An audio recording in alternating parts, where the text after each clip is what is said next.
There's a question this show has been asking since season 1. It's not about magic or kingdoms or who wins the throne. It's about this. What do you owe the people you love? Season 3 answered that violently. I've seen every episode and I am not okay. Let's get into it. Here's the thing about ReZero. Every time the characters earn a moment of peace, and I mean earn it, after blood and death and Subaru dying 17 different ways, the show takes a long look at peace and then destroys it so thoroughly you forget it ever existed. Season 3 starts with Subaru genuinely being okay. He's training, he has a purpose, Emilia is leading, the group is unified, and this is the most functional these people have ever been. Then, Anastasia, her competitor in a race for the throne, sends 2 of her people to the door with an offer. Magic crystals that could bring back Puck. The spirit Emilia has been missing since season 2, and the one thing she actually needs emotionally, handed to her by her political rival. They knew it was bait and they went anyway. Because at this point, Subaru's threat assessment is somewhere on the floor of the sanctuary. The city of Priscilla, canals everywhere, beautiful architecture, and the kind of place that makes you feel safe. Make note of that feeling, because this show is about to use it against you. Here's a guy, just a guy, wearing a cloak. Emilia bumps into him by accident. He stops, looks at her, and then very calmly tells her that she's going to be his wife. Subaru tells him to get lost. The man smiles the way a person smiles when they've already won an argument that hasn't even started yet. Here's what you need to understand about that man. He's over 100 years old. He has never once been physically harmed by anything on this planet, and the most important detail is that he has 78 wives. We'll come back to him, but understand, everything this season, every major fight, every emotional gut punch orbits around one question he represents. What does it mean to love someone? Or do you just want to own them? Let me describe someone to you. She is wrapped head to toe in golden chains. She's standing in front of a crowd. She is preaching about love and she is holding a child over a ledge. These things are happening at the same time. Her powers work like this. She shares her emotions with everyone around her. Their pain is her pain. Their deaths are her death. Kill her and you kill everyone she's linked with. Subaru tries to stop her. He dies. He comes back. He tries again and he dies. And then Regulus walks in, picks Emilia up, announces wife number 79, and then disappears. In 20 minutes, 4 control towers seized, the streets start flooding, and 3 archbishops of gluttony are loose in the city of civilians. Emilia is in a wedding dress held by a man who hasn't lost a fight in over a century. There's something the gluttony archbishops do that's worse than killing people. They eat your name, your memories, and the people who loved you forget you ever existed. You're not dead, you're just gone from the world's memory. If you watch season 2, you know what that leaves behind. So what does Subaru do? He finds the city emergency broadcast system and he gives a speech. Not a speech from power, a speech from refusing to stop. He tells every terrified person in every shelter that he'll handle it and that nobody is getting left behind. And the city, slowly against all logic, starts to believe this guy because he means it. And that's the only credential Subaru Natsuki has ever had. He means it every time.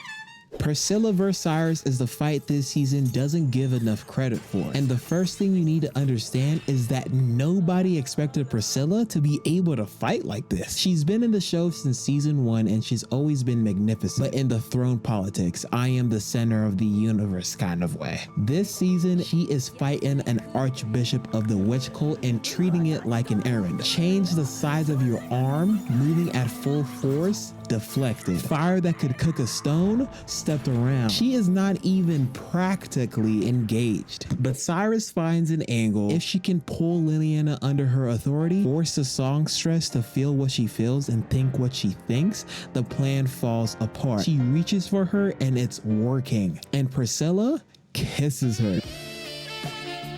He pulls Liliana in and breaks the link, and Sirius just stands there watching and waits for them to finish. Liliana snaps back to her senses, and the tower is coming down and everything is on fire, and the building is actively collapsing around her. She has not reached the people below, and she has not sung a single note. And then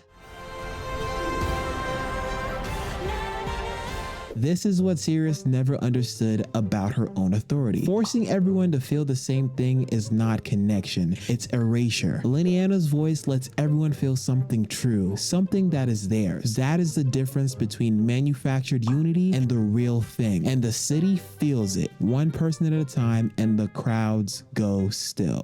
Wilhelm and Garfield had the hardest fight emotionally. The witch cult resurrected Theresa, Wilhelm's wife, and turned her into a weapon. And Kurgan, one of the greatest warriors in history, who spent the entire fight refusing to draw his sword against Garfield. Not because Garfield wasn't a threat, because he wasn't ready yet. And Garfield knew it. He fought scared, he fought hurt, he fought while carrying every trauma he dragged into Priscilla with him until he finally stopped. And then Kurgan drew his sword. That moment when your enemy finally respects you enough to try. If you've ever worked for anything, you know what that feels like. Julius lost his name, still alive, still standing, but as far as the world is concerned, he never existed. And if that hits harder after season 2, that's the point. The show is threading the same needle it always has. We've been building to this. Regulus's power, the authority of greed, stops time inside his own body permanently. Not a few seconds, not with a cooldown,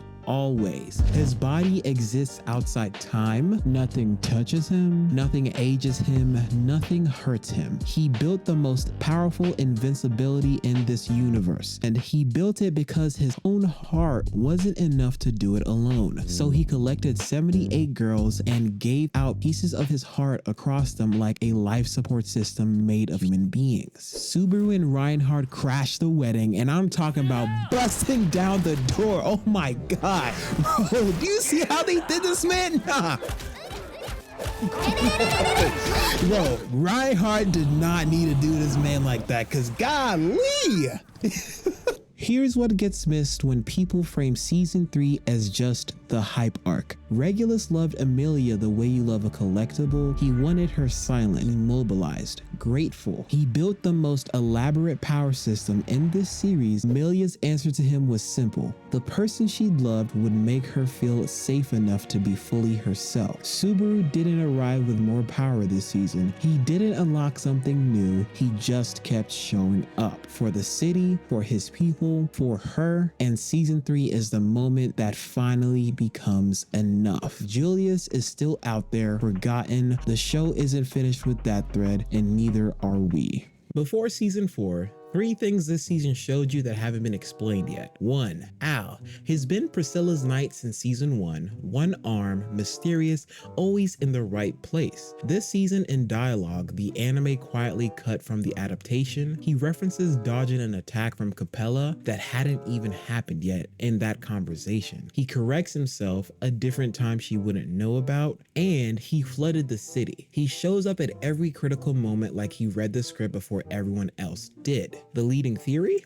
Al has a version of Return by Death, not identical to Subaru's, but something that lets him retain information across timelines. He came from Japan 18 years before Subaru. He has a star name, just like the Archbishops do. He knows way too much, and he is too calm. He is not what he appears to be. Sirius and Fortuna, they have the same eyes, the same ears, the same fire magic affinity, the same historical connection to both Betelgeuse and Amelia. The theory is that Sirius is actually Fortuna, Amelia's aunt who supposedly died protecting her. Season 4, the Watchtower arc. 3 things I can tell you without ruining anything. 1. They brought Melee, the woman who tried to kill the main characters multiple times. The fact that they need someone with her specific skill set tells you all you need to know about what's in store for them at this tower. 2. Rem is still in a wheelchair, still unconscious, and they wheeled her into a desert because whatever answers are in that tower, her recovery might depend on them. And Subaru, he will push that chair through every grain of sand between here and those answers.